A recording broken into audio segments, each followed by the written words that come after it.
Shalom. We're on? I think we're on. We became so Zoom that I can't, these studios are too sophisticated for me. Yeah, it's unnerving when you can't see the audience. Does somebody want to type in the chat? Just let us know that there are people here and you hear us. Just say hello. All right, we can start anyway, right? Yeah, sure. Okay. Do you want to introduce us? Should I? Maybe you do your side, I'll do mine. Okay, so I want to just thank you for hosting, because it is your organization that's hosting this, and it feels like a tremendous honor and privilege. I don't know what to call you. You said I should call you Racheli, but like that seems so rabbanit, yoetzet. You're going to do your side, I'll do mine. I don't know how to stay in my lane. I apologize. My name is Ellie Shevelis. I am an LMFT, licensed marriage and family therapist, a psychotherapist in private practice. I work out of New York, but like most people over the last year, I work out of my computer. And the truth is I had been doing virtual sessions before COVID too, but we just switched everything to virtual now. I'm very, very honored and grateful and privileged to be here. It's been a very weird weekend, I'm sure even more so for people in Israel, but this is holy work and we move forward with it. And very, very, very happy to be talking about this incredibly important topic, desire discrepancy in couples. And we have a lot of important conversation to have, so I'm looking forward to getting started. Great. So I'll do my part. First to say that to complete what you said, so recently we didn't know each other before we started conversing in preparation for this, and it's been a pleasure. And I visited your site and your blog, and I must tell people there's a lot to read and learn there. I was so impressed. And I'm Racheli. I work at Nishmat as a Gemara and Halacha teacher and as a Yoetzet Halacha. I also work at Matan as the head of a Halacha program. And actually, I live in Nofei Alon, which is Shalabim, and that means that it's now 4 a.m. here, but we spend the whole evening on the funeral of Daniel Morris that left from here. And there were about 2,000 people here on this side of it. There was a great crowd in America. It was simultaneously from America and Israel. And it's just, you can't just detach yourself. It's like everything that's going on. And so just to say, put it here, it's part of who we are and what we live on our day-to-day basis. People all over and Jews all over and Jews in Eretz Israel. So that has been my evening. But I'm looking forward to talking about some very interesting stuff and not less important. Yeah, okay. So thank you for sharing that with us. It feels very strange to talk about anything other than tragedy, but that's what we're here to do. So as much as we can try to compartmentalize, I guess that's what we're going to do. And it's 4 a.m. for you. Did you even sleep tonight? It's 4 a.m. Right. Okay. So you're coming straight off that kind of a day. Okay. So should we start by maybe describing the topic a little bit by defining terms? Yes. Yep. So I have a tendency to talk a lot. So can I just rely on you to interrupt me? Should we start like that? Definitely. So you want to start? Definitely. Okay. No. Just jump in and interrupt. Yeah, go ahead. Because it's only 9 p.m. here. So. Okay, so in terms of defining the terms, desire discrepancy. So desire is wanting, and a discrepancy is there's a difference, right? So the first point that I think is very valuable to talk about on this topic is to depathologize it, right? A pathology is when there's something disordered, there's something wrong. But I want to normalize it to a certain extent. I would assume that probably many people who are watching or listening to this are here because they may have experienced a desire discrepancy at some point in their relationship or chronically so. And if that describes you, then you should know that you are normal, because most people, the vast majority of people are going to feel that in some way at some point along the line. It is the norm. It's not an anomaly. And that's because humans are different from one another, right? When you room with another person, a roommate, an apartment mate, a spouse, One is going to be neater, one's going to be messier. One likes to spend, one likes to save. One likes to be punctual, other might be running late. One might be a little more religious, a little less religious, more permissive parenting styles, more authoritative, different recreational things. There's so many different things that we can expect to have to navigate, that I think knowing when you walk into a relationship or when you're analyzing your relationship, that a difference is the norm and what's expected rather than a pathology and a disorder, that already reduces some of the distress and takes away some of the anxiety. We're not as alarmed by it. But we're talking about a very specific and very personal kind of discrepancy, a difference of opinion, and we're talking about desire. So desire, here, you see, I can do it. Thank you. So what you're basically saying is we're going to have, even, as an Israeli, a Hebrew speaker, privileged to live here and be born here. So discrepancy is kind of a fancy word for me. And what you actually mean is that when a couple meets, they have differences on a whole variety or spectrum of qualities. And the differences in terms of desire is just one more of these different qualities, different challenges that one would have. Because if so, I would like to know why people treat it differently. Why people don't just say, okay, he's the neat one, she's the messy one, even though sometimes that has a detrimental effect on the marriage. Speaking from the messy side. Yeah, we realized a few things there. And somehow this is taken differently. This is taken, I think I'll say two things, and you'll probably have much more to say. One is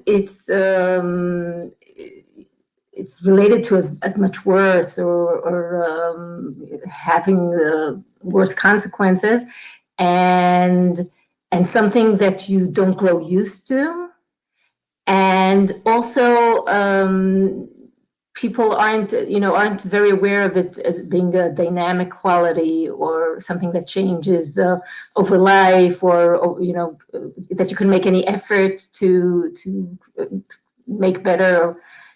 I'm here. The reason I'm I'm a little bit stuttering is it's not the 4 a.m. thing. It's that you're the sex therapist. I teach Torah. So no, as a tzedakah, I deal with this all the time, but the words, So tell me, what you think about it.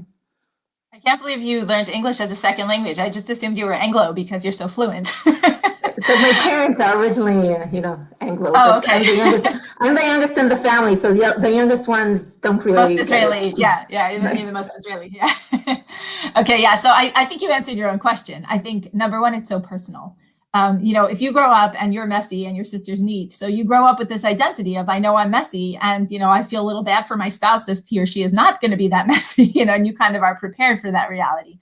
But in Orthodox life, you don't have a lot of experience dealing. Well, some people do, but say in the prescribed Orthodox lifestyle, there's not as much experience with the piece of having to do with the sexual and even the romantic until you're actually in the domain of the sexual and the romantic. It's also much more personal, which I think you touched on too. It feels like a personal rejection, right? So if you're the late one and your spouse is always running on time, and it's frustrating. So the worst that they could judge you and say is you're being inconsiderate, you're being irresponsible, you're being thoughtless, but it doesn't mean you don't love me, you don't care about me, right? Whereas, if I want to spend time with you and you're saying I'm not really that interested, right? Whether it's physical time or emotional, intellectual time, it feels like a push away. It feels like there's a pursuer distancer dynamic. That's what we call it.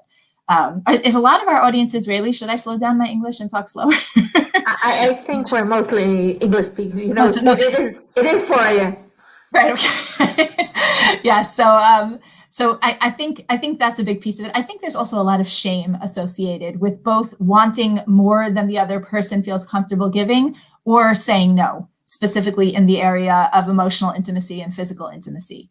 So again, if I want to go out for dinner and you'd rather stay in, it's not really so personal, right? But if I want to spend time talking and you'd rather be on your phone, right? Or if you want to be together physically and I want to go to sleep, it just feels like, no, there's something I'd rather do than be with you, right? So so to some extent, and by the way, some of those other examples that we gave, obviously neat and messy is not, such a crisis in a marriage, but people do actually go to couples therapy for fights about finances, for fights about religiosity differences, parenting styles. So sexual problems and discrepancies are only one of a bunch of very serious topics that will bring people into therapy. But I think you're right. I think there's an added layer of identity, of shame, of also not being used to having a vocabulary and a comfort level to talk about these things. I think that there is pride. I think sometimes people don't want to come off as needy and desperate, like it doesn't feel nice to say that I'm chasing after somebody who doesn't reciprocate my feelings, and vice versa. It doesn't feel nice to say, I married someone, I love them, I care for them, but like sometimes they're smothering me. So this goes to the very core of self-worth, of the integrity of the relationship. And in general, in most communities, but particularly in religious communities, I think it's not something people joke about at the Shabbos table. I always say, like, when newlywed couples get married, right? They could say, "Oh, I tried baking challah and it came out like a disaster. It's awful. It was such a," and you could joke around and trade recipes, but nobody's going to sit around with their newlywed friends and say, "I haven't had an orgasm yet. I said, how has that been for you?"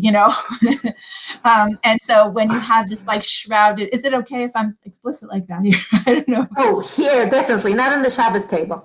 No, exactly. So there's not a whole lot of normalized context where it's appropriate to sort of compare notes and collect knowledge. There's not like a permeability between people in terms of, very limited. You as a yoetzet, I as a therapist, sometimes rabbis and mentors, occasionally parents and relatives, but it's not something that's like talked about very openly. And so people are very limited in their knowledge of what norms are and what to expect. So I think all of those variables are what make this a lot more fraught, a lot more emotional than some of those other differences and discrepancies. You kind of used the word norms, and that's kind of, what do you mean norms? Is something we have to live up to, or there's some global statistic we have to follow, or some mitzvah in the book, I'm happy you brought that up. So it's funny. Sometimes when people come to therapy to talk about this, they're trying to figure out, okay, who's the crazy one, right? There's hypersexuality and there's hyposexuality. I know it as a Rashi. You probably know the original Gemara or the Midrash in Parshat Vayishlach, where, I think Yaakov is sending animals of different genders and species as a gift. And few psukim worth of like these animals, nobody even probably knows what they are, but like the only reason we know them is because we need to know the ratio of males to females as a metaphor to know how often a person of each vocation is supposed to be intimate with their spouse, right? And so so very often people, I think I have an article, a blog post on my website titled, "How often are you supposed to be intimate?" So like you said, is there an FDA, recommended, does the CDC tell you how often you're supposed to be sexual? So very often but this is not a rare thing that people, I mean, the will to know if I'm normal or not, or who's to blame, that's definitely understandable. But this idea that there's some ideal that you're supposed to live up to, it's quite common. I think it's very common that people worry, am I normal? I think I even have a blog post with that title too. But I think that there are extremes and then there's a wide range of norms. So when we talk about norms, we're talking about a very generous, fluid bell curve. So for example, there's hypersexuality and hyposexuality. So if someone tells me one spouse is interested in sexual activity, multiple times a day, that's something that we would generally view as hypersexuality. Now, if it's not necessarily disordered, because if they're, let's say they're newlyweds and they have plenty of time and they're really excited about each other and this is what they both want, then it's way above the norm, but it's not pathologized because they're happy that way. I don't know how sustainable that is from a scheduling or biological perspective, but it doesn't create a problem unless it creates a problem. On the flip side, if you have a spouse who says, I'm not really that interested in being intimate more than every couple of months, right, that would also be sort of on the other extreme end of, and when we talk about norms, we're talking about just numbers, statistics, right? That would also be sort of unusual in terms of infrequency. But again, if they just happen to both have that lower appetite and it's working for them and they're genuinely happy that way, who am I to tell them that it's wrong? The problem is when we have, something in between those ranges, which I think that's much more typical. There's still a wide enough gap that either someone is feeling like their needs are not getting met, and or someone is feeling pressured to be available in a way that's too much for them. So does that clarify? Yeah, well, what you're actually saying is it's really about what's good for both of us. Yes. But I think also when you have a couple where one spouse is saying, I believe that what I'm asking for is normative, and I believe what my spouse is asking for is abnormal, then it's useful to have a general framework. So for example, let's say you have one spouse who says, I would like to be sexual anywhere between 1 and 3 times a week, right? And the other spouse says, no, that's no good. I want to be anywhere between 1 and 3 times a year, right? So we have, there's a skew, right? And lahefech, it could be the other way, right? Let's say someone says, I want 1 to 3 times a day. And then the other one's like, no, 1 to 3 times a week. You know what I mean? Like it's. But at that point, would you reflect to the one that's talking, the yearly schedule that is out of some measure of. I have a spiel. I have a little speech that I do. When I'm working. When I'm working with a couple, because it's such a delicate, personal, sensitive topic, you don't sort of like dive right in and start talking about numbers and scheduling. Eventually that has to happen. But first we have to get to know, the broader context and framework of the relationship. We use a biopsychosocial model. Biology, bio is the biology, the physiological, because sometimes there's a medical or hormonal, there are variables that come into play. Psycho is the psychological. Is there a history of trauma? Is there depression? Are there other variables that are coming up? Within biological is also medication, sometimes birth control, antidepressants, pregnancy and breastfeeding. There's a lot of things that come into play in terms of libido. And social would be the interpersonal. So sometimes one spouse might be saying, I want more sexual activity. And the other one might be saying, I don't necessarily have a problem with that, but I need more emotional intimacy in order to get more in the mood for sexual intimacy. So for example, everyone gets married wanting love and connection. There are very few people who get married as a pure business deal, right? People want a relationship. They want to get close. They want there to be love. But there are some people, I think, who feel like I need to feel a foundation of connection and closeness in order to be sexual. And there's some people who say I need to be sexual in order to create that closeness and connection, right? And in terms of gender stereotypes, very often, not always, but very often we have women who will say, I would probably have more sex if we were making time to like be emotionally connected and hanging out and just enjoying each other interpersonally beforehand more. And very often you'll have some men who will say the opposite, like, yeah, but I'm not feeling as connected because we haven't touched each other in a while. And so where do we go from there? So we have to have these conversations. But to circle back to the original question, yes, if somebody is an outlier in terms of what they're requesting, I'll reflect that, but I'll do it very gently and respectfully. I have to establish a rapport. Wait, so you brought up a few things that I want to touch on, but let's start with the stereotype, okay? So we're talking, very nicely and gently about it fitting for both sides, etc.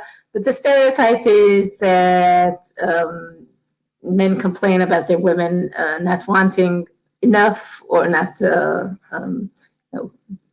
being into it enough, and women are talking about men that are too demanding or that they feel that they're not fulfilling their role, etc.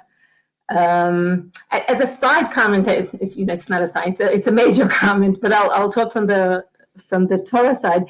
You mentioned it from Parashat and Parashat Shavua. It actually is a Mishnah and Gemara that does give some schedule, and it's interesting because the whole framing of the mitzvah of sexual intimacy, that part of the marriage, what's called onah. It's the Torah frames it as the things a husband is not allowed to deprive his wife from. And even, when you go onto the Rambam, so the Rambam says you're not allowed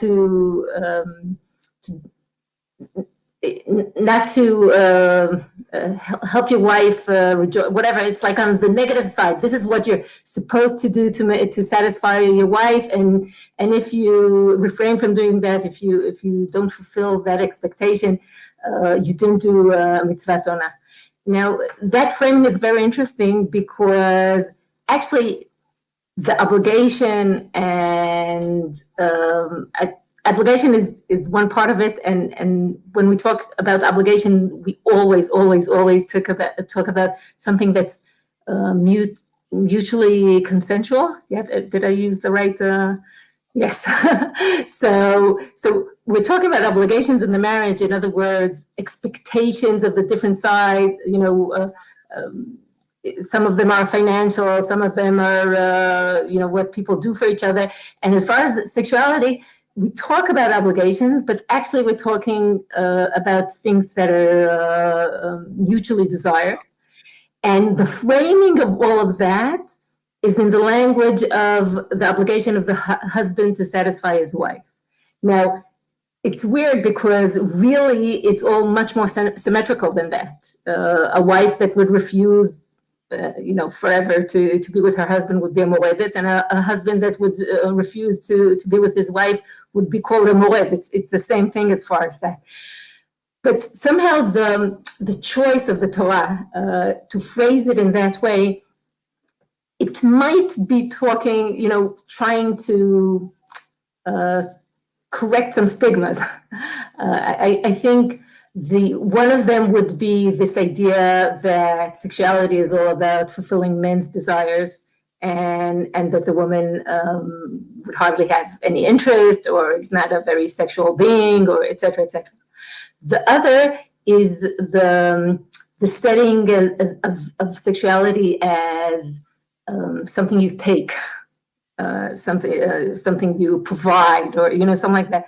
And when even though it's all really symmetrical, the Torah chooses to speak about mitzvat ona as something towards the wife and wanting to satisfy her, in a way is possibly correcting these two things. One, it's shining a light onto her desires and her wants and needs and pleasures. And the other is it's framing sexuality as not as something you take, but as something you give. And this is not to dismiss wanting to have pleasure for yourself. On the contrary, there's something very not sexy in being selfless. There's something in the relationship. When a person feels that he is desired, meaning he's wanted by the other side or by the other spouse, that makes him desirable. So you can't come there just as a service for the nation. But the framing of it as something attentive, something that, a caring thing, not something you take, but something you give, is also, on the background of the stereotypes of the world, is a big deal. Okay? So after Torah creates this language and says, Ona is this way and deals with these stereotypes, that's nice. And then in real life, we actually make the stereotypes. Okay, so that's where I come back to you, with the language of Torah that I think is very significant. But then, on the one hand, we have to say it's, and I see it in my work, and undoubtedly you see it all the time. It's not only that way. It's not only often you find things the other way around. But what do you do with the stereotype? How do you work with it? So I'll tell you, one thing that I've learned, and you're the milumedet here, but in the limited amount of Torah that I've learned that if I have an agenda, I could usually find a source to back me up, right? Sure. My ego's in there somewhere. So I've seen the opposite, unfortunately, that because back to this issue of shame and secrecy around sexual experience, very often when I have, when you have, let's say, a woman who has the lower sex drive, very often she will shame herself and say, I don't understand. Even the Torah says that it's supposed to be my husband's meeting my needs. And I'm like, mevater, you don't have to meet my needs. And then the husband's like, I feel terrible. I'm mechuyav to be there for her. And she's not allowing me to give to her. It's a terrible feeling.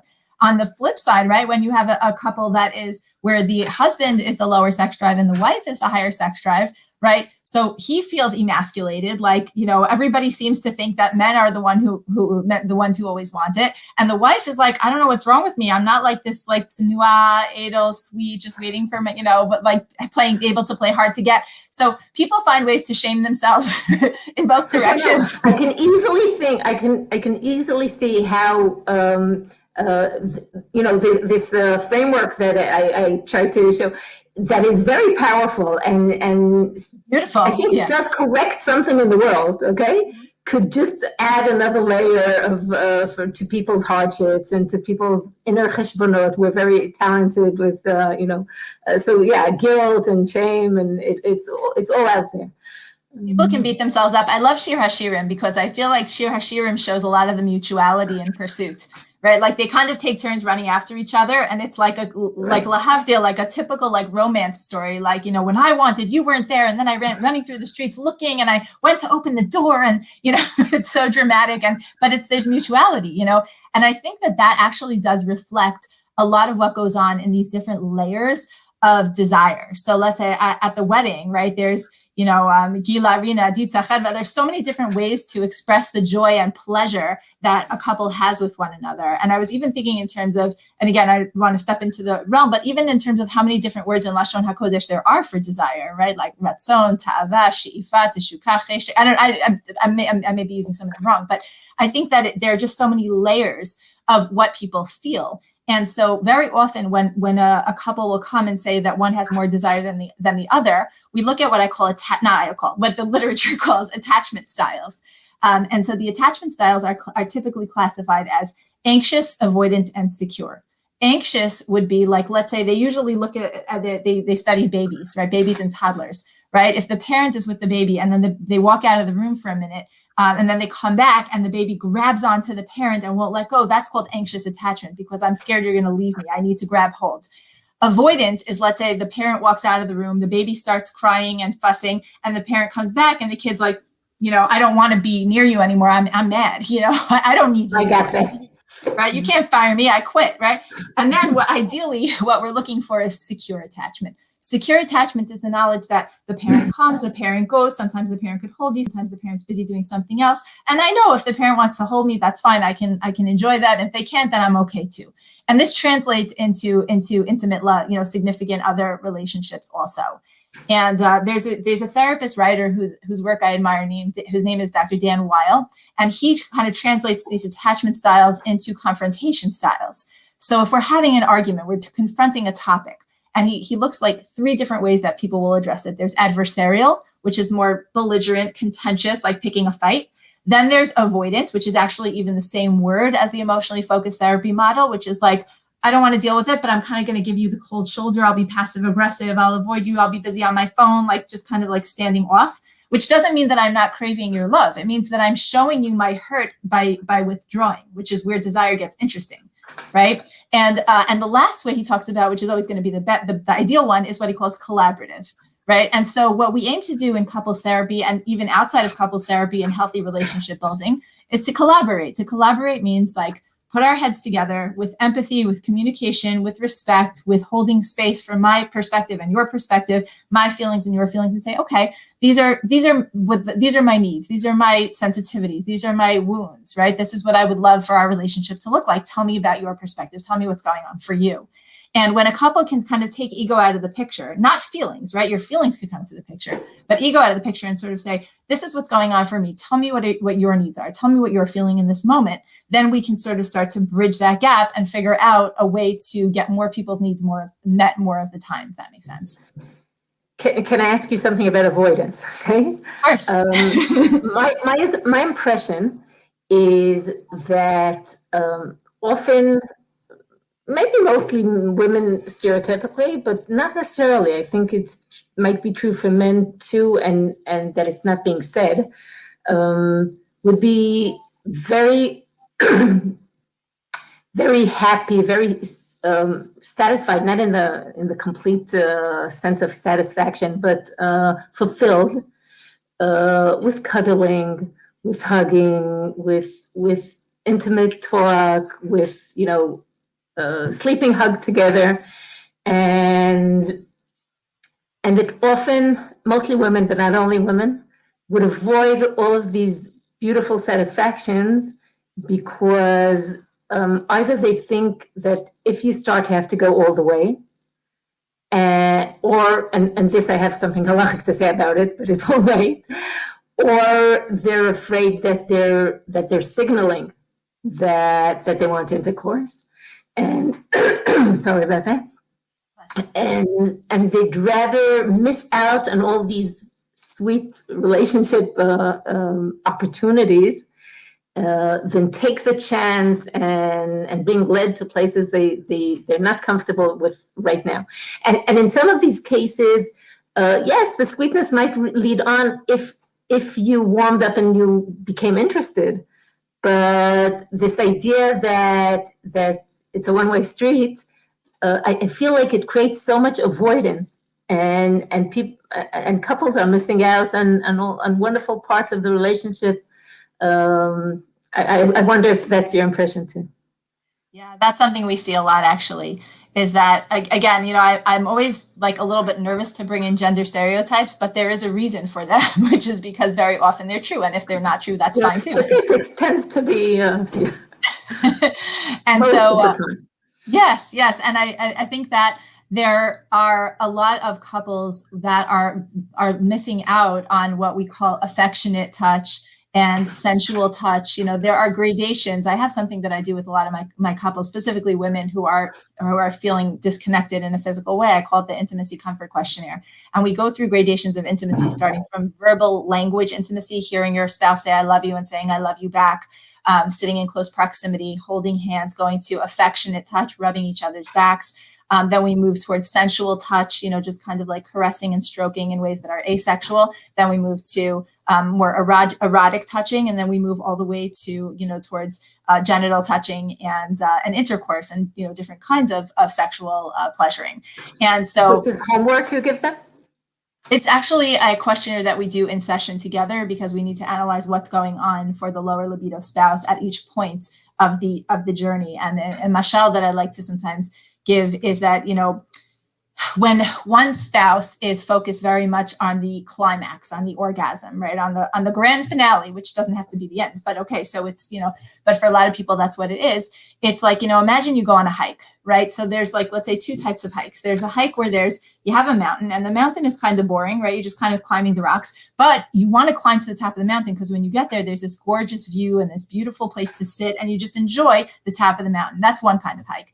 Then there's another type of hike where there's like a beautiful forest and there's like gardens, and there's no specific destination per se. You just walk through and you look at the flora and the fauna and you see the nature and you just enjoy every step of the way, and you stop and you admire the details of it.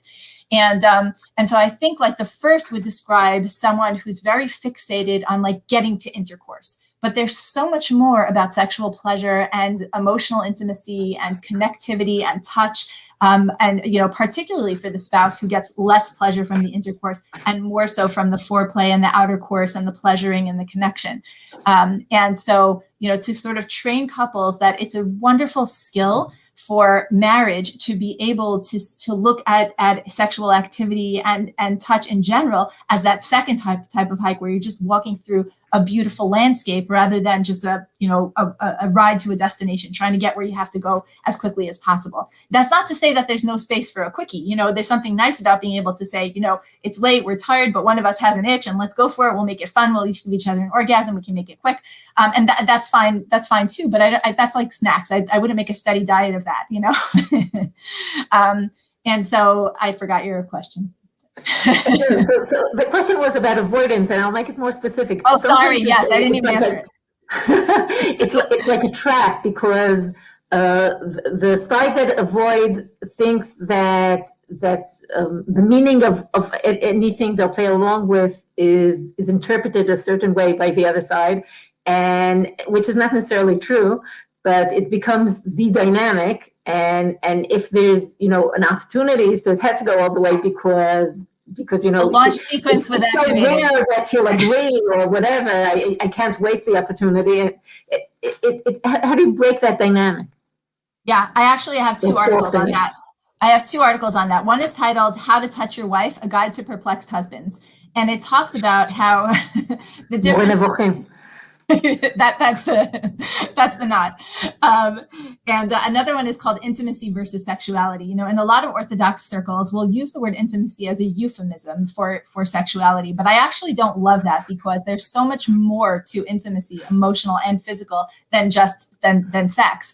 And I think, you know, there's an exercise that I give a lot of my couples. I don't recommend this to everyone, but I recommend this to a lot of couples. It's not, there are couples for whom this is not appropriate, but it's worth mentioning because I think it is good for a lot of couples who are in stable, loving relationships where casual touch is always appreciated. And that is that every day that is halachically an option to spend a couple of minutes cuddling together in a completely non-sexual way on a couch, in a bed, but in fully clothed or in pajamas, with no erogenous touching whatsoever. And what this does is it communicates to the spouse who is less sexually inclined, but may crave and appreciate that cuddly, snuggly kind of touch, that we can do this. We can release oxytocin without releasing dopamine. You know, we can cuddle up to each other and enjoy that close, safe, secure feeling. And it doesn't always have to be, you know, step 1 on the road to intercourse. And that doesn't even mean that you're not going to have sex that night. It just means that right now, this is our 2 to 3 minute cuddle time. And it also keeps the lines of physical communication open, because when you start to associate safety and warmth and like l'shem shamayim with your spouse's touch, that it's not that, God forbid, having sex is not l'shem shamayim, but if one person just wants the cuddling, l'shma of the cuddling, then they're going to get that need met. And to the higher sex drive spouse to show and to know the difference between coming up from behind your spouse and, you know, rubbing their shoulder or giving them a gentle kiss on the cheek versus grabbing them in more sexual ways that might not be appreciated in a non-sexual context, say like in the kitchen. So, you know, so the cuddle exercise is a great way to break down that barrier, because what I'll hear from a lot of couples, and again, just the stereotype is more often women than men, is I used to enjoy, you know, kissing and making out and stroking and caressing each other. I used to like that a lot. But because intercourse would, let's say, be unpleasant very often at the beginning of marriage, it's not necessarily so pleasant for the wife, and that always needs to be addressed. It should be addressed. Sex should never hurt. If it hurts, get help. It's supposed to feel good, not bad. You know, but because they sometimes have these negative associations with the pressure to perform sexually, or because intercourse wasn't so comfortable, or because it was more frequent than they felt comfortable saying no to, then it sort of poisons the rest of touch, which chaval, because this is such a wonderful way to connect. So sometimes I'll recommend to couples, like, even if you're taking a break from sex for certain clinical reasons, but maybe hold hands when you're in the car together, you know, maybe hang out and put your arms around each other while you're sitting on the couch and talking, where it feels sort of safe to have that boundary of affectionate touch that's not specifically leading to erogenous. But you had something halachic to add to that. No, I was just some comments. One might be surprised that how did you say, the more libido, whatever, the more interested side, they also don't want necessarily every cuddle. They do miss the cuddling. They're also trapped in this, you know, so yeah. There are surprises on the way there. Another is people that hesitate to start something if they're not interested in going all the way, because they're afraid they'll create a problem for their husband. What's going to be, he'll be aroused, etc., etc. And for most of us, most of the time, and most men will testify to this, that it's fine. It's something they can deal with, and they'll be happy to deal with if it makes the relationship better. And you know, this idea that if something started, it has to go all the way. And again, this is also a euphemism. Halachically, it's just not true. So, you know, when people are very candid and honest, you can also share situations that are more challenging. But giving up on so much because of this fear is it's just not halachically based, and it's a shame. I also have a comment on that, because it's not our topic, but it's very similar. When people are you know, distancing each other because of nida, and for, I don't know, 12 days, whatever it is, they kind of teach themselves to keep their hands in their pockets, and it's kind of a training. And then there's mikveh time, and they're back to intercourse. And another topic here is how fast does it go from 0 to 100? For some women, it's much too fast. But and that cuddling experience could be very helpful, I think. But okay, so they're back to having sex. But what they forget often on those 2 weeks is to take their hands out of the pockets.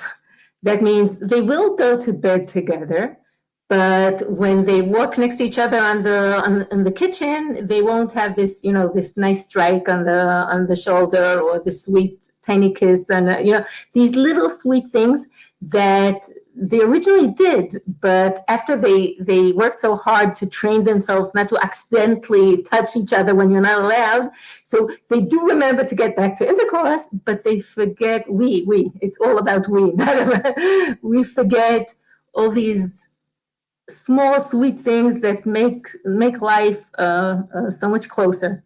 And it takes a conscious effort to say it's not only about going back to bed together, it's also about, touching each other in beautiful, sweet, tiny, gentle ways. Besides the fact that these tiny things are the things that your children see. They don't see the major stuff, Baruch Hashem, but a little pat on your body that a child catches, and it conveys the love and the closeness. And again, halachically, it's fine.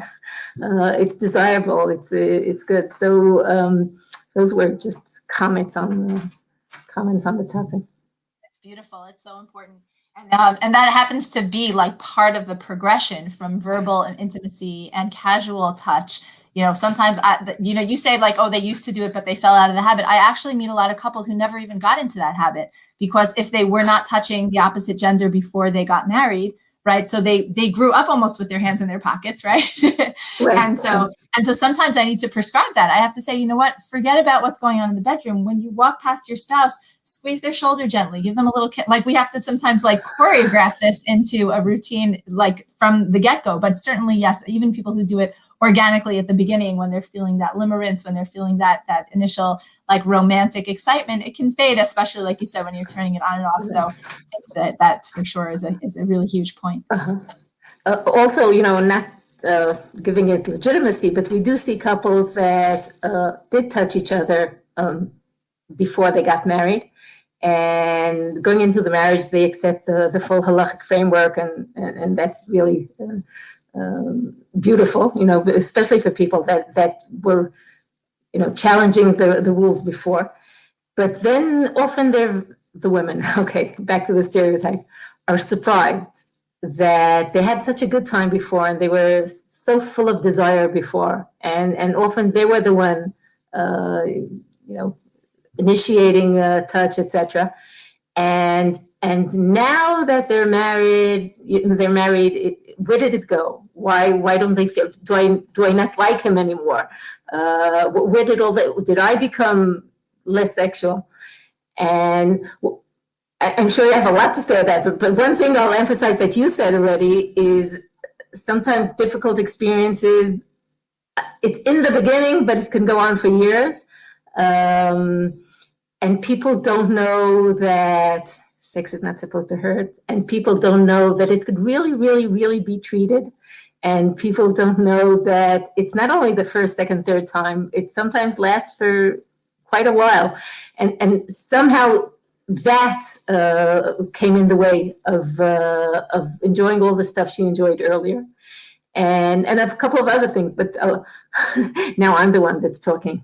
Yeah, tell me. Bringing up such important things. So there's a couple of pieces. So when you have a couple who, I think I told you when we were discussing it privately, I have like an acronym that I write in my notes sometimes when I'm taking a sexual history intake, JNPS, just no penetration sex. And so sometimes you have couples who made a decision that they're not going to have complete, genital intercourse until they get married, but they'll do everything else that, kind of feels nice. And so, and obviously we are an Orthodox, community, but just because, we abide by certain halachic standards doesn't mean that there's, gradations of actual, observance in in reality, and we have to deal with that phenomenology. So, so sometimes when that happens, like you said, then when you introduce intercourse into the mix, and especially if it doesn't necessarily go as smoothly as one might hope, or it doesn't feel as comfortable at the beginning, or they're just not getting as much pleasure. It could be that's not even painful, it's not even tight, but it's just not giving them the same pleasure. There's also an element of the psychological mayim genuvim, the fact that it's like there's something naughty about doing it before, and now it's like, oh, but this is the only person I'm really supposed to be doing this for the rest of my life. Like monogamy does sometimes takes the excitement out of it, So there's a lot of, again, that biopsychosocial, all these different components. When you're dating, you're not necessarily bickering over who paid that bill.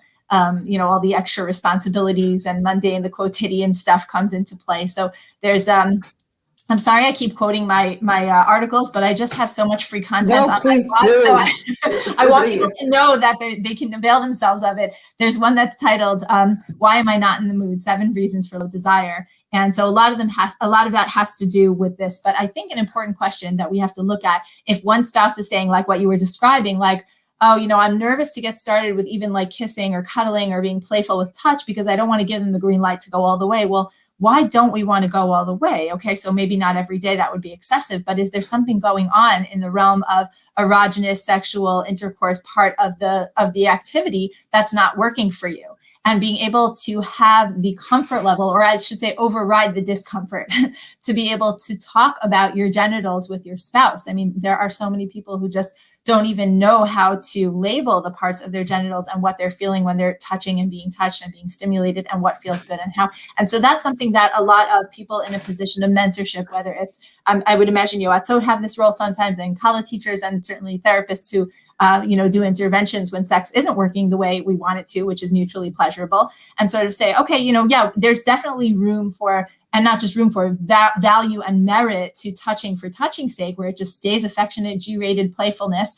But why is one person so reluctant to take it further? And what's going on at that stage of the game where there's a breakdown in pleasure and comfort, and maybe the comfort to say no at a certain point? Oh, that reminds me of something I wanted to respond to that you had mentioned before.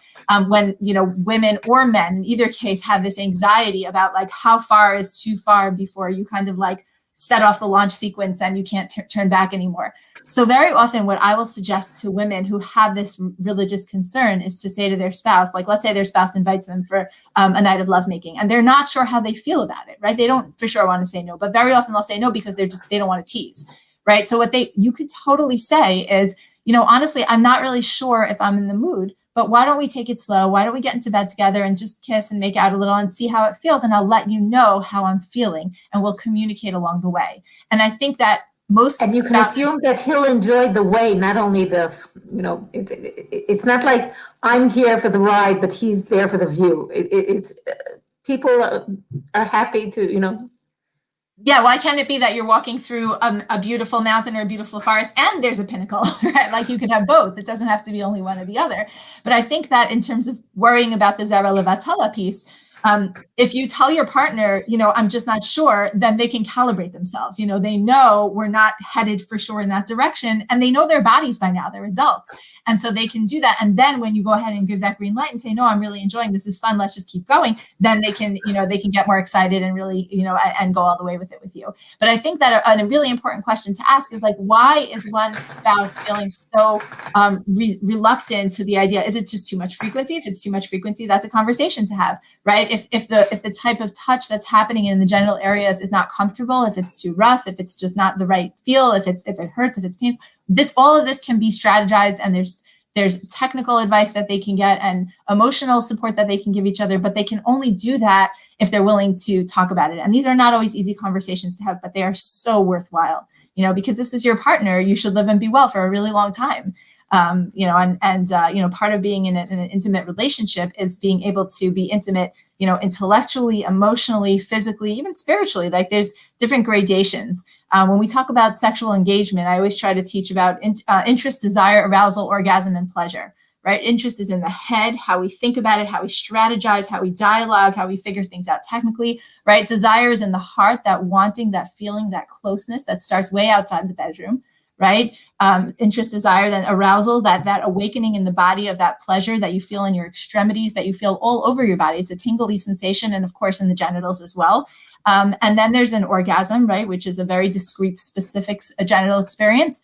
And then there's pleasure, which I used to look at it as just those four: interest, desire, arousal, and orgasm. But I realized that there are people who could have all four of those, but not necessarily be tapped into the pleasure of it, right? They could experience it as more of like a physiological reflex than something that they're really enjoying. And a lot of that has to go back to the what's going on in the head and not just in the body, right? So there's a lot of layers of complexity to people's sexual experiences, a lot of layers of complexity to people's anticipatory pleasure. So sometimes, let's say, they don't always go in order. So sometimes people say, what's wrong with me? You know, every time I'm together with my spouse, it's really good, right? I sit up afterwards. I'm like, that was so nice. Like, I don't know why, like, I wasn't specifically wanting it beforehand. It was so good. And they'll say that happens every time. So I'll say, you know, sometimes we think that the desire has to precede the pleasure. But it's not necessarily so. If you know this about yourself and you're not in agitation, you're not in distress, but you just, you know, I could take it or leave it beforehand. Either I could go to sleep or read a book or make love, you know, one of you, whatever, right? But, you know, I love my spouse, so let's go for it. And afterwards, you're like, that's really nice, especially for certain stages of the game, certain stages of life. You have the desire. You just have to start acting on it first. And that can be really okay if you decide that you're okay with it and they're okay with it. If it's causing you distress, there are things you can do to work on it. But don't feel like you have to follow a specific template or a specific play-by-play. There's not so much of a playbook. So a couple more things, okay? Absolutely. One is, in your field of work, you became an expert in metaphors, right? So codename pizza. Okay? It has to do with variety, right? Can you say something about it, Alan? Because I like to also say something about it. Sure. So in terms of what people like as far as the flavors of sex, is that what you're talking about? Like what goes on in the bedroom? So there's a lot of different experiences you can have with your loved one. There could be urgent lovemaking versus leisurely, intense versus playful. You can talk to each other and play it up with dialogue and different kinds of conversation that you have to enhance the experience of talk versus just keep it nice and quiet. Sometimes I'll even recommend to put on music for couples where you have one of them whose mind doesn't turn off. You can just like feel it in your body and dance with your partner instead of like being all up in your head with like that part of your brain that just can't stop talking.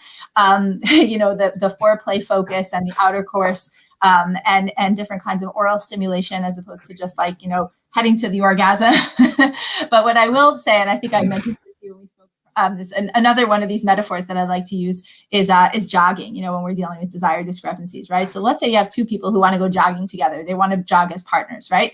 So again, we talked about discrepancy. Not everybody's the same. So one of them jogs faster and stronger, and the other one doesn't have the same, you know, muscles, you know, stamina, that can't go as quickly, right? So one of them is not going to be able to be entirely comfortable, right? The faster person is not going to be able to be totally challenged, right? If they have to slow down, but the slower person is going to have to jog faster than their body can do, but they might collapse or run out of steam or just really not enjoy it because they'll be in pain afterwards. They're not going to want to come back. So even though it's not necessarily fair to the faster jogger, it just makes rational sense for the faster jogger to slow down than for the slower jogger to push themselves and go faster than they reasonably can. So, you know, obviously what you say to the faster jogger, it's not so fair to them. What you say is like this: if you slow down in a respectful and easygoing kind of way, and you say, don't worry, you set the pace, we'll go as fast or as slow as you need, and we'll just keep that up. Then what happens is at the end of the run, the slower jogger will be like, that was actually really nice. Let's do this again sometime, as opposed to if they're like collapsed on the floor because they can't breathe anymore, right? And so they jog again on a regular basis. And what happens when you keep jogging? You get stronger, right? And so like sex also, you kind of have to be in it to win it, not in a way where you force yourself, not in a way that it's coming from guilt or unhealthy obligation, but just in the sense of like, if one spouse is saying, you know what, I like almost all kinds of touch and I'm almost always in the mood, like, you know, most days I could go for anything. So let's do what you like. Let's do what feels good for you. Let's experiment with different ways to make the bedroom as fun a place for you as it could possibly be, not to the exclusion of my pleasure, but like, you know, I like a lot of things and you like fewer things. Let's start with what you like. And then what ends up happening almost invariably is that the lower, libido or the lower diversity of experience partner will start to relax more. They'll start to open up. They'll start to fantasize and experience more connection, more pleasure, and more curiosity about, oh, if this feels good, maybe we could try that. And it really just opens up new vistas and new possibilities, assuming that it's coming from that patient, loving place of like, don't worry, nothing's going to happen in your bed that hurts you or scares you or doesn't feel good for you. Then you start to relax, you start to trust, you start to feel good, and you become a lot more open and a lot more pleasured. And your neurotransmitters cooperate, and that's what ends up happening. So that's so definitely it has a lot to do with feeling safe, but also people that are afraid that the things that are offered are not allowed, or that the different varieties are somehow come from a different world of content, and it actually, without even going into details, there are more extreme ways to diversify, and halacha could still stand them. But even if you stay within the totally mainstream, okay, there's such a variety, and people are afraid. I'm talking from the halachic side, and they have all kinds of ideas about things have to be done in a very strict way. Might be boring, might be repetitive. Maybe it's time to try a different flavor. Maybe it turns out that flavor is exciting for you, and halacha is usually very happy with it. They're very, very small limits, and even they could be challenged under certain circumstances. So if it's satisfying for both sides, and there's quite a wide variety of things that could be tried, and maybe new things will be discovered. So important for people to hear this. It's so important because I think that, again, when we're talking about this very narrow level of exposure that a lot of people have to Torah-based, like religiously aligned sex education, it's very limited for a lot of people, right? Like they're getting it from their kala or chatan teacher, they're getting it maybe one or two other places, but it's not in surround sound the way, like, you go to somebody's house and they could tell you something about Hilchot Kashrut that you didn't know, or Shabbos that you didn't, things come up all over the place. But because this is such a private area, if somebody mislearns something or is miseducated or misinterprets, it could be that they were taught properly and they just misunderstood. Or they were taught from a Masorah that's much stricter than it needs to be, based on where they align or based on what their couple sexual needs are. It's so useful to hear religious mentors, people who are Torah scholars like yourself, to be able to come forward and encourage people. Don't just assume that there's such a tiny little Daled Amot of what you can do from a religious perspective. God wants you to have pleasure. Sex is not a b'diavad. It's something that is holy and beautiful. Shir HaShirim is called Kodesh Kedashim, and it's extremely erotic and extremely explicit. So one thing that I'm really happy to see is the younger generation is much easier to talk about these things. I've been doing this for about 15 years, and you see different cohorts and different generations of people being willing to sort of challenge what they were taught and speak to somebody, speak to their spouses, speak to a mentor, say, listen, I learned this from my premarital instructor, but now we have different people that we speak to for guidance, and let's revisit and say, there's something that I think would be really pleasurable for me, but I don't want to ask my spouse if we can do it if it's asur. Like you said, more often than not, the people that are being consulted will say, well, if both of them want it, well, that's fine, sure, And definitely, if one of the spouses is not enjoying what's going on currently, so there's a lot of desire to work with that.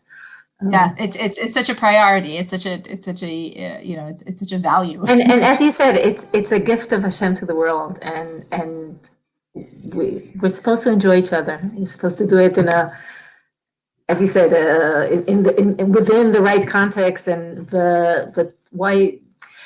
Okay, I'll use a metaphor this time. Okay, in Masachet Kiddushin it says that a person will have to give din v'cheshbon on every fruit and every kosher joy that he missed out on the world. So we're not talking about going shopping, but this is a couple that loves each other, that wants to live well with each other, that Hashem had gifted them with the ability to enjoy each other. So it shouldn't be wasted. Yeah.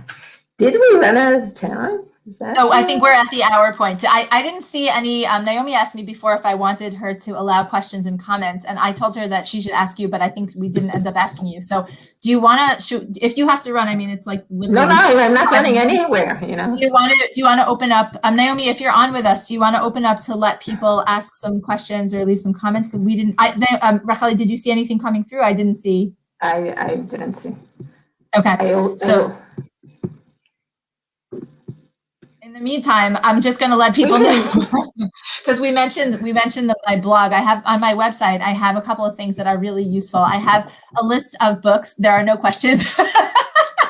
Maybe there's nobody here. Naomi, are we just talking to ourselves here?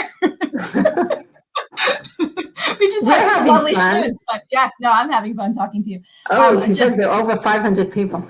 Oh, okay, 500 very polite, quiet people. I'm glad we didn't know that before. I wanted to just let people know on my website, if you go to elliechevalis.com, I have a list of reading materials. Not all of them are about marriage and sexuality. The recommended reading is organized, like there's stuff on education, like, different topics, but there's marriage and there's sexuality and there's books that I recommend, and even Jewish books. Like there are some that are specifically written from a Jewish perspective that are very, very useful. Especially there are so many people, especially women, but men too, who feel like I really want to revamp my Jewish sexual education. I just feel like I want to do it over. There are resources now that you can do that with. So there's that, there's regular marital books, and then there's like over 100 blog posts that are, completely free content. So please avail yourself of them. They can be very useful in terms of articulating what you're feeling, understanding and validating for you and your spouse. It's not only you, these are much more common issues than people realize, and to be able to initiate conversations that may be a little uncomfortable, difficult to bring up, but can yield such beautiful outcomes when you really approach it with love, with empathy, with compassion, with respect, and with this collaborative idea of, I want to meet your needs. I want to tell you more about mine so you can meet them, because we love each other. We're here for each other. We're partners. And, I can only do for you what I know you need, and vice versa. So really being able to break down that discomfort and start talking about it.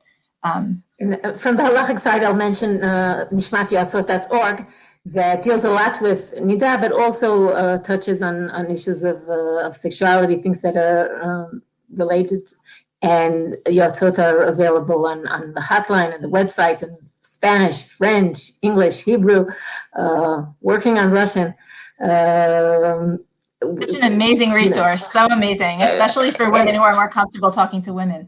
So special. Any type of conversation is very important here. Yeah. I did have one question, but I don't know if we have time for it. I'm good. I'll try. I did hear from women that are didn't marry the last 10 years, some that are menopausal, that are experiencing different changes in their life. And there our topic becomes more acute. They experience this actual physiological changes in desire. They have more time. They have less rhythm of allowed and not allowed times. Times off don't exist but through halachic tools, and somehow there I met women that are feeling frustrated. They actually look back at the times where the rhythm of midah gave some dynamic to their intimacy, and they missed it. A lot of times when you speak to young people, they're upset about these times, and somehow some of these women were looking back and saying, now there's no time off. Now it's all. What do you think about that? Yeah. So again, this is one of those things that, I don't want to say the grass is always greener on the other side, because that's a negative way of putting it. But I think there are challenges at every stage. So for example, I don't see so many postmenopausal women in my practice. I would say my demographic is usually the 20 to 45 range. But occasionally I do. But I will say that a lot of women spend many of those years pregnant and or breastfeeding. And so they will describe a similar phenomenon.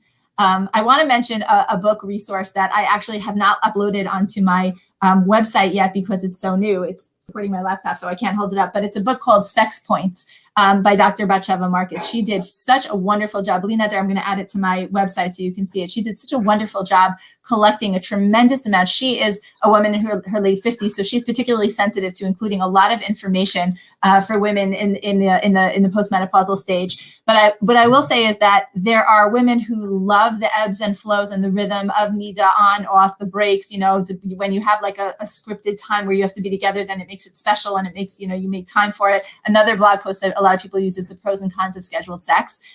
Check it out. It's not for everybody, but it's definitely worth a conversation. Particularly when you're in one of these phases, after menopause or during like long stretches where you're just not getting a lot of young women have started taking birth control that only gives them 1 or 2 periods a year. So same thing. So it creates this challenge of like, when you can have sex anytime, then you often have sex never time, right? Or it just makes it feel less special. And so desire and libido kind of ebb and flow and wax and wane over the lifespan of a relationship. There are things you can do from a behavioral and a romantic way and a sexual way to spark more excitement and pleasure in the relationship. And it can be amplified in din based on positive and negative interactions. So I remember I was reading Shir Hashirim, and it said, "Smolo tachat l'roshi v'yamino tachabkeni." So I was thinking about how smol represents often the din, and yamin represents, chesed and ahava, right? So the small goes under the head, like let somebody else's logic lead you, and it's like, go just bury your din underneath, and the stronger chesed that you hug with. A lot of times when couples have been together a long time, you start nitpicking and harping, make sure you're not doing that. But there are a lot of things that can be done both behaviorally, sexually, and even hormonally, like hormone replacement therapy. There's things that can be done. Don't buy into the myth that as you get older, sex has to get more boring and less pleasurable. There are things that can be done. Make yourself knowledgeable. There's literature. The internet is a wonderful place, and there are professionals available who can really give you guidance. And sometimes just a couple of sessions with some very targeted strategic advice can make all the difference. So please always assume that there's something that you can do to help, especially if you're in a loving relationship. I think there was a question that popped up. Racheli, did you see it? Because I missed it. I couldn't follow it. It popped in. Oh, here it is. Oh, I see it now. Okay. Oh man, I have so much to say on this. Okay, I'll just say one sentence before that. That I use that sentence that you just used about the dynamics of life with young couples too. As you think that as soon as you start the marriage, and whatever happens in the next year, that's going to determine your sex life, and it couldn't be less true. Things go on, go off, get better, get much better. Life fluctuates. People start celebrating their sexuality again at 50, at 55, and have so much fun and pleasure and loving relationship. It's the young couples that think sex is about how this behaves when I'm very young. It's just wrong. It's so dynamic. So yeah, go ahead for that question. 1000%. Yes. And there are always excuses, so to speak, meaning not, God forbid, that you're blaming someone for not having pleasure, but there's always a reason. Well, we're just new at this. We're figuring it out. Yes, that's true. So let's figure it out. Let's do things to learn more. Well, pregnancy is hard. Yes, pregnancy is hard. The kids keep waking us up. They absolutely do. We're so busy with our jobs. All of those things are true. And yet, magia lachem, a wonderful marriage. Magia lachem, pleasure and a really good sex life. So yes, it's hard. This is not coming from a place of like guilt or unhealthy obligation. It's coming from a place of, you have this one life, make it beautiful, because this is holy. This is not something that deserves to get pushed to the side. It's private, but it's not secretive, and it's not shameful. Okay, so someone asked this question. Read out the question, because I think they didn't see it. Yes. Okay. So somebody writes, have you ever dealt with a couple in which one spouse discovers that they're asexual after they've gotten married? If so, what do you tell them? So asexuality is a sexual identity. I have met way more people who think that they're asexual due to repressed sexual development than that truly end up being asexual. So for example, and I'm not saying that there's no such thing as asexual. I'm just going to say that a lot of people will default to an asexual identity because they haven't tapped into their own sexuality yet. But sometimes when given stimuli and the ability to fantasize and to pleasure and to pleasure themselves and to be pleasured and to learn how to tap into repressed sexuality, they'll recognize that it's not specifically that they're asexual. It's more that they just have not yet found their sexuality. if they are truly asexual or if they are truly attracted to the opposite sex but married in a heterosexual marriage. So that obviously has to be dealt with and is well beyond the scope of the overtime that we're up to right now. But those are real things. So we just got permission to go on if we want. Okay. but afal pichein, I think it's still really, it deserves its own, multi-hour lecture. I don't know if somebody's talking about that, the LGBTQ phenomena of within the Orthodox community. That is something that deserves real attention and real focus and real conversation, not as an afterthought here, but specifically with the issue of people who identify as asexual. Again, there are people who are truly asexual, and that can be sometimes like backed up with hormonal testing and things like that. But my experience has been when people will call me and say, I think I might be asexual, and I'll administer my sexual comfort questionnaire. Very often what we'll find is that they do have the capacity for arousal and pleasure and attraction and different types of sexual experience. It's just that if they were socialized either by family, community, schooling, their own shame, trauma, there's different things that will make someone repress their own sexuality to the point where they're completely out of touch with it. But the good news is that when that is the case, it's pretty easily treated. So it's always kedai to find someone who has these specialties, and there are more and more professionals in the Orthodox community who are training well, professional, and can help you and direct you to ideas and suggestions and resources so that you can really, make use of this beautiful, this part of life that's meant to be enjoyed. Are you assuming that they'll be motivated? Pardon? That they're being educated? No. Oh, you're reading the next question? Yeah. No. I was just saying regarding your previous comment on treating asexuality, you do need to be motivated to choose to try to deal with it. Yeah, I think what I would just say is that if a person is saying, I think I might be asexual, I would gently challenge them and say, what makes you believe? The same way if someone comes in and says, I think I have an anxiety disorder, I would say, okay, but how did you come to give yourself that diagnosis? Sometimes people catastrophize, certain, pardon? Google, exactly. Exactly. Google could be a dangerous place. Okay. I'm definitely the one with the higher libido. My husband has ADD and procrastinates everything, including sex. Always saying, tired now, let's do it tomorrow. Then the next night it gets late. He says he's not feeling up to it, but tomorrow for sure. Once he gets into it, it's amazing, totally amazing. But so many nights I go to sleep feeling rejected. Thank you for that honesty. So yeah, that is not uncommon. And so that is, I would say step one would be to have an honest, loving, not belligerent conversation to say, I love you and I love the sex that we have together. I just would love to be having more of it, or to be clear on how we schedule it, because there's so many times that I'm thinking and hoping we said we were going to be together and then it doesn't end up happening. Can we? And by the way, that is a classic ADD symptom, is that executive function of like, oh, procrastination is a classic one. So it's great that you know that. It's not necessarily coming from a place of him not being interested in you or being attracted to you. It's just time management and, making that decision of we're going to do this tonight instead of that. But that I would refer you to the article that's titled The Pros and Cons of Pre-Scheduled Sex. If it becomes, and again, whenever we're looking at a symptom, at a manifestation of something in the individual or the couple, we look at FID, frequency, intensity, duration. How often does it happen? How bad does it get? How long does it last? So if this happens from time to time, but for the most part, you're enjoying a wonderful bedroom life together, so you could talk about it, but for the most part, you're good.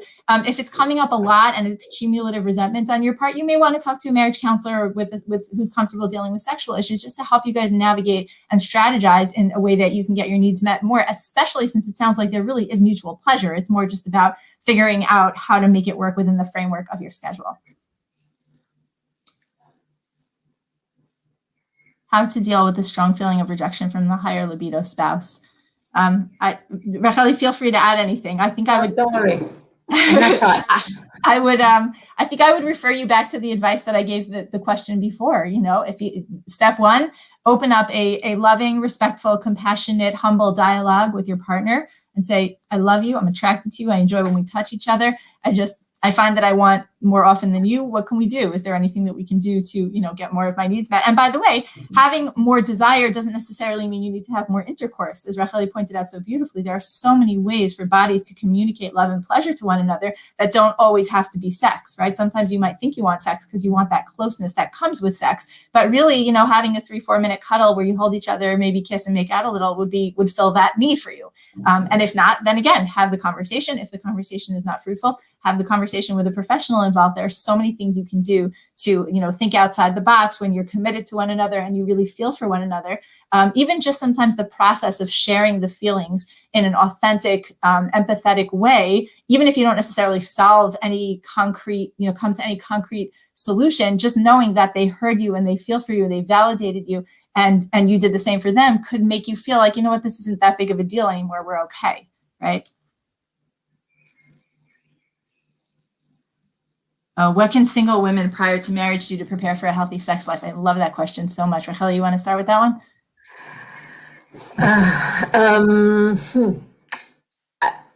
I'll just say that there is a halachic discussion regarding female masturbation, and I think you can walk very safe grounds in saying that there isn't a major problem with it, and hence women are much freer than men to explore their body, to see what they enjoy, to know more about themselves, and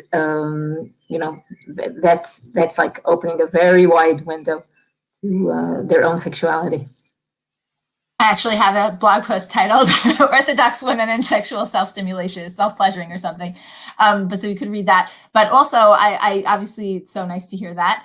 I also would suggest that for a lot of the women that I work with, again, depending on background, family, culture, educational, institutional affiliations, very often what they'll say is, I wish I had known more before I was in an actual relationship. And if you are a single, responsible, mature, motivated adult, there is so much self-education you can do, both from a Judaic perspective and from like a general clinical perspective, right? Like it's such a chaval that so many people get their sex education from pornography when there are actual, like really well-written books by gynecologists and sex therapists and, rabbinic, scholars. I was debating how to phrase that, because too often I meet the person that wanted to know more and expose themselves to pornography, and sometimes to the extent of PTSD, experiencing it as a personal trauma. 1,000%. So again, I refer you to, on my website, I have a list of books, and those books are really done more like, I think they're very tasteful, not that everything in it is halachic friendly, because the ones that are secular talk about things that we don't necessarily do, but they're written in a more like respectful, clinical way, rather than like if you Google sexual, topics, and what you're going to come up with on the internet is not necessarily the holiest version of sex. Another thing is, I would love to hear your thoughts on this, Racheli, is that I had this conversation with a friend, colleague, who's also a Kala teacher. And I always think to myself, it's so unfair to these kalot and their teachers that you save this like super duper important piece of education for like this busy crunch time when you're busy trying to like build a relationship, plan this biggest party of your life, set up your apartment, make all these important decisions, where we're going to live, what we're going to do, how we're going to deal with our jobs. And then also it's like, oh, and by the way, this like huge body of halacha that like is really good for you to know and majorly impacts your life. I would love to see more pre-Kala classes, meaning women who are of the age where they could seriously think about getting married, or even older teenagers, to sort of say, like, the same way you might be learning hilchot, kashrut in the kitchen, or, bishul on Shabbos or whatever, even before you're running a kitchen, because like, it's just good to know these things. They're going to be a part of your life. Teach them when you have like the revach and the nachat ruach to like incorporate it, assimilate it, ask your questions, have your inner tantrums, figure out like what the parameters are of it, and really get comfortable with what all this is, so that by the time you meet the guy, you kind of know what you're signing up for. What do you think about that, Rachel? So I'll say, first of all, in Midrasha and Nishmat, when people come for a one-year program, or Israelis that come for a year or two, we do teach both halachic aspects of Nida, but also a lot of what you would call sex ed. But Israel has the center. I'm not sure. It's, you have to get to Midrasha to actually get it. But also it has to do with, how to date, how to recognize potential problems, the whole array of things. And I find that it makes the difference when they actually come to as scholars. They have to relearn it all, because it's a different kind of attentiveness, but it makes all the difference. Not being shocked. The scholars that say, "My mother never did this," never heard of this in their life. And the other part of the solution is post-color classes, because it's not all about, those very, very pressured times that you were part of, choosing your dress, etc. It's also, 6 months into the marriage, a year into the marriage, maybe after the first child. There are refresher courses. You could get back in touch with your college teacher and revise things a little. Actually check if your color teacher spoke the language you need. Maybe you need a different kind of language to discuss these things from. Maybe the different perspective is different, but it's an ongoing process, and I think it has a lot to do with an earlier acquaintance with the whole field, and also a later one going on after the marriage. I will say that the high school part is very challenging. It has to do with the general topic of sex ed that 100 times more than I do about, but specifically in Israel we have something called Chinuch Lechayei Mishpacha that is supposedly a preparation for these issues, and it is the very rare occasion that it comes across as a positive experience. Somehow it's a problem in 11th, 12th grade to open up these topics. Yeah, we have the same thing here. I think part of the problem is waiting too late. The health class, in 11th and 12th grade, everybody knows it's coming. You mentioned the sex ed thing. I hope it's okay for me to mention it. Whenever I give these talks, invariably the questions at the end end up coming back to people like, okay, so my education was a disaster. How can I make it better for my children? Right? So wait a minute. I'll say, on her website, there are amazing materials for that. I saw them. They're wonderful.